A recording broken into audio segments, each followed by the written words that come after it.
Wasteland Weaponistics Episode 12. This episode is about the Heavy Incinerator. The Heavy Incinerator was first introduced into Fallout's lore with Fallout 3's DLC Broken Steel, and at the time of making this video appears in Fallout New Vegas and Fallout 4 through the Creation Club. What is the Heavy Incinerator? Well, it's a large energy weapon that lobs great balls of fire, like a type of grenade launcher, instead of the steady stream of fire of a flamethrower. The weapon is very large, since it doesn't use a type of back-mounted tank, and instead fully contains its fuel in the body of the weapon. The Heavy Incinerator is one of the few post-war weapons of the Waste, as it was created by the Enclave for its Hellfire troopers. In the capital Wasteland, Enclave Hellfire troopers are the only unit equipped with these. Though a point of interest is there is a single NPC that is non-Enclave that has one of these. This is Lagbolt, a Talon Company mercenary. Now I know I said the Enclave Hellfire troopers are the only ones equipped with these, but there's something interesting about Lagbolt. Lagbolt's stats are exactly the same as a Hellfire trooper's stats.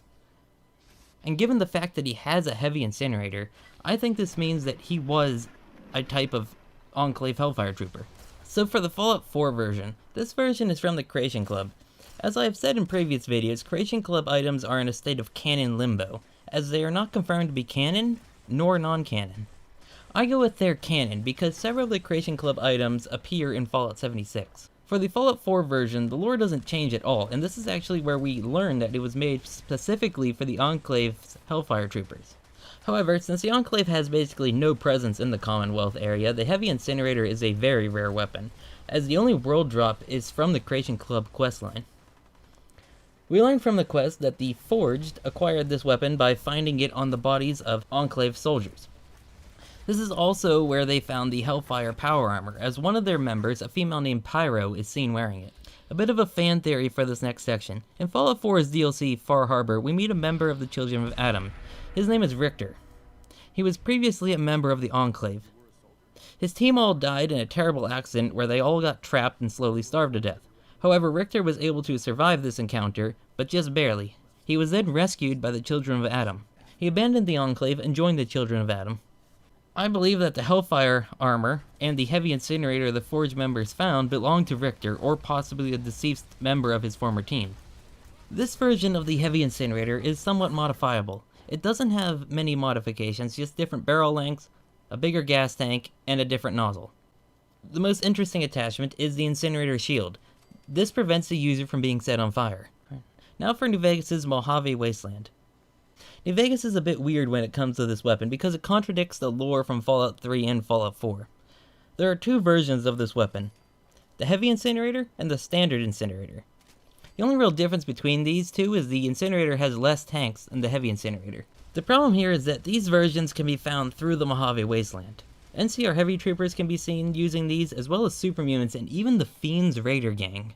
The Van Graffs can also be seen selling them from time to time. The problem with this is that it specifically stated they were made for Enclave Hellfire troopers. Yes, the Enclave has or had a large presence on the West Coast, but we do not find any signs of Hellfire troopers in the Mojave.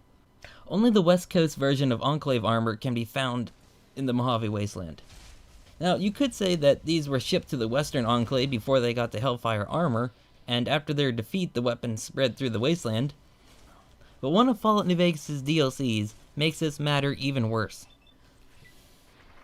Old World Blues. Old World Blues takes place in Big MT, a pre-war research center. In this research center, there exists the Y-17 Trauma Override Harness, more or less a walking death trap of an exosuit. The inventory spawns of this enemy are complete nonsense. I say it's nonsense because these type of enemies can spawn with nearly any type of energy weapon. And these are usually on the higher scale of energy weapons, from plasma casters, multi-plas rifles, Gatling lasers, both types of incinerators, and even Tesla cannons. Now, Big MT has had very little contact with the factions of the Waste, aside from a select few individuals. You could say that since Big MT designs weapons, they might have designed the Heavy Incinerator, but there's no indication of this. There's also no indication that the Enclave worked with Big MT. The closest thing would be their pre-war contracts for the US military. So why do these trauma harnesses have access to Enclave weaponry? Well, I actually don't have the answer to this. Usually I take things at face lore value, but it's kind of unexplainable why they have Enclave weapons. So we're just gonna go with it's a gameplay thing, like finding a pipe pistol in pre-war safes in Fallout 4. Now, for how the incinerator works, it really isn't that complicated, despite its large size. It takes fuel from its many onboard tanks, and then feeds the fuel forward and igniting the fuel to launch it like a grenade or a mortar. For unique versions of the incinerator, there is a single unique heavy incinerator at the time of making this video. It doesn't have a special name, and it is the one acquired from the Creation Club questline. This is the Ghoul Slayer's Incinerator. It does 50% more damage to ghouls.